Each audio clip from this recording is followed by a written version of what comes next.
Zdravo svima, u ovih par klipova ćemo proći vežbe iz Excela, ono što smo radili na času, znači ove nekretnine i ono vezano za onu kompaniju.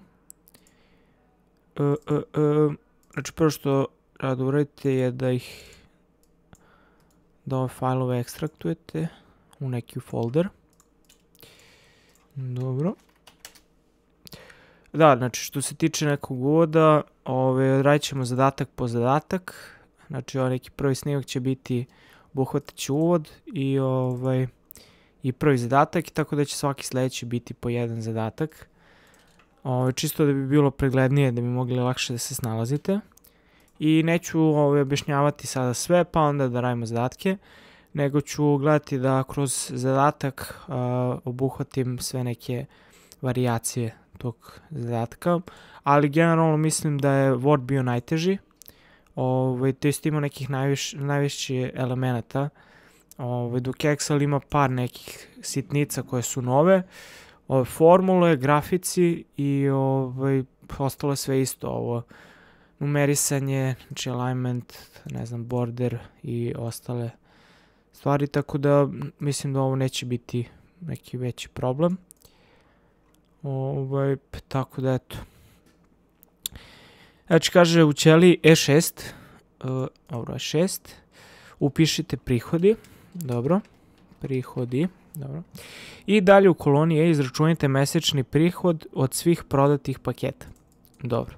Znači mi sad ovde treba da napišemo neku formulu koja će izračunati mesečni prihod od ovih svih prodatih paketa.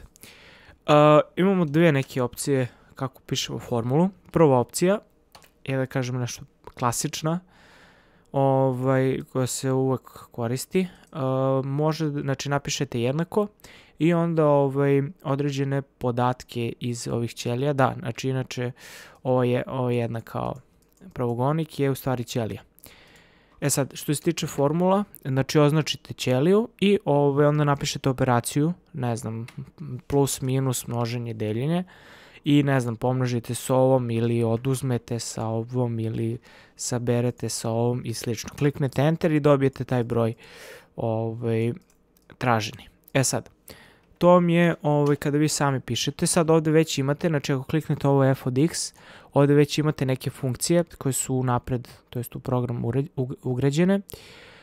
Imate još dosta od ukucate pa nađete i slično, tako da imate ono milion formula već ugrađenih, ali akoliko je neka kombinacija, ne znam, množenje, deljenje i slično, ono sami ukucate šta vam već treba. Znači ovde imate sumu, prosečnu vrednost i funkciju, hyperlink, count, max i tako dalje, tako dalje. Pošto ova naša funkcija ne postoji kao već napred napisana u programu, mi ćemo je iskucati. Znači kako se računa prihod od svih prodatih paketa. Znači kada kucamo prvo znak jednako, to je znak za početak funkcije. Zatim, pošto se za jedan paket računa tako što pomnožimo broj prodatih paketa i cenu paketa, znači broj prodatih paketa i osnovni paket.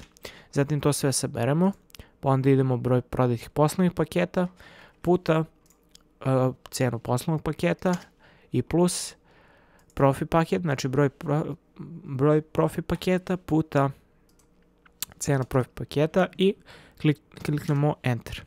I dobijemo broj, evo ovoliki je naš prihod za mesec januar. E sad, da ne bismo za svaki mesec radili pojedinačno, da ne bi sad išli, ne znam, jednako, pa ovo puta ovo, pa plus i tako dalje, postoji opcija koja se zove fill series, odnosno popunjavanje ostalih ćelija sa ovom već, da kažem, napisanom formulom. Znači koristi se ista formula, isti ovi podaci se uzimaju i da ne bi morali onako peške da pišemo sve. Znači kada vam se pojavi na ovom zelenom kvadratu znak plus, samo ovako povučete i vučete dokle god imate podatke. Kad pustite, dobijete brojeve. E sad, jedna stvar, znači uvek možete da proverite, kliknete na neki od ovih i on vam pokaže već označene ćelije koje uze u obzir. Sad u ovoj prvoj naravno, znači kao što smo iskucali, ono je sve dobro uzeo. Ali evo vidite, ovdje se pojavila neka taraba value i kad kliknemo onom uzimo u obzir, ne znam, 145 osnovni praznu ćeliju, što ne može da izračuna, ne može, ne znam, 145 puta osnovi, ne kapira, jednostavno loši podatak. Sad, on je ovde, znači kako ste vi povukli ovde, on je takođe povukao i povukao i ovde već one određene ćelije. Sad, da biste to izbjegli, da biste ovaj problem rešili, morate da jednostavno zaključate ćeliju. Tako da kada povučete ka dole, ove ćelije se, ove označene ćelije koje vama trebaju se ne pomeraju.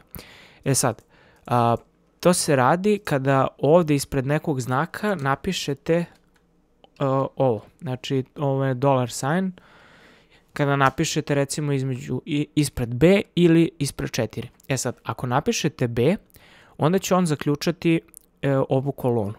I ako, recimo, pošto smo u ovom slučaju imali situaciju da povlačimo ka dole, mi ćemo morati da zaključamo red.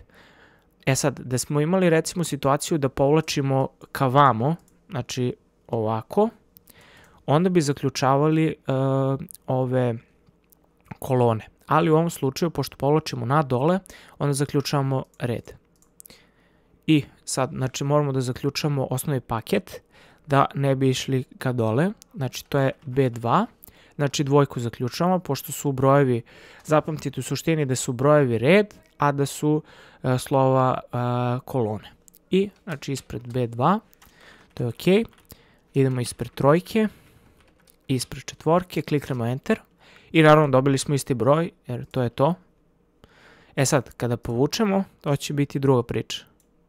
Znači, kao što vidite, dobili smo samo brojeve, ne value i ostalo.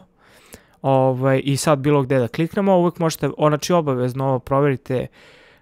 Znači, nikad nemojte samo da povučete, jer uvijek može da previdite neku sitnicu, tako da bolje u svaki slučaj makar 2-3, samo da se osigurate. Znači, kao što vidite ovo, možete, znači, B12, ok, puta B2, to je to. Sad za ove ostale, znači, to je to. I uglavnom za posljednji, znači, prvi, posljednji i neki u sredini.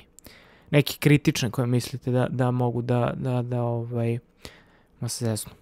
Tako da, to izračunali smo prihode u koloni E. I eto, to je to što se tiče prvog zadatka. Da, znači, na kraju svakog klipa ću reći, ukoliko imate neko pitanje ili ako sam ja nešto loše uradio, slovno ispišite da ne vide ljudi pogrešno ili slično, da svi lepo uradimo, tako da, eto, da ako imate nešto slovno pišite i tako.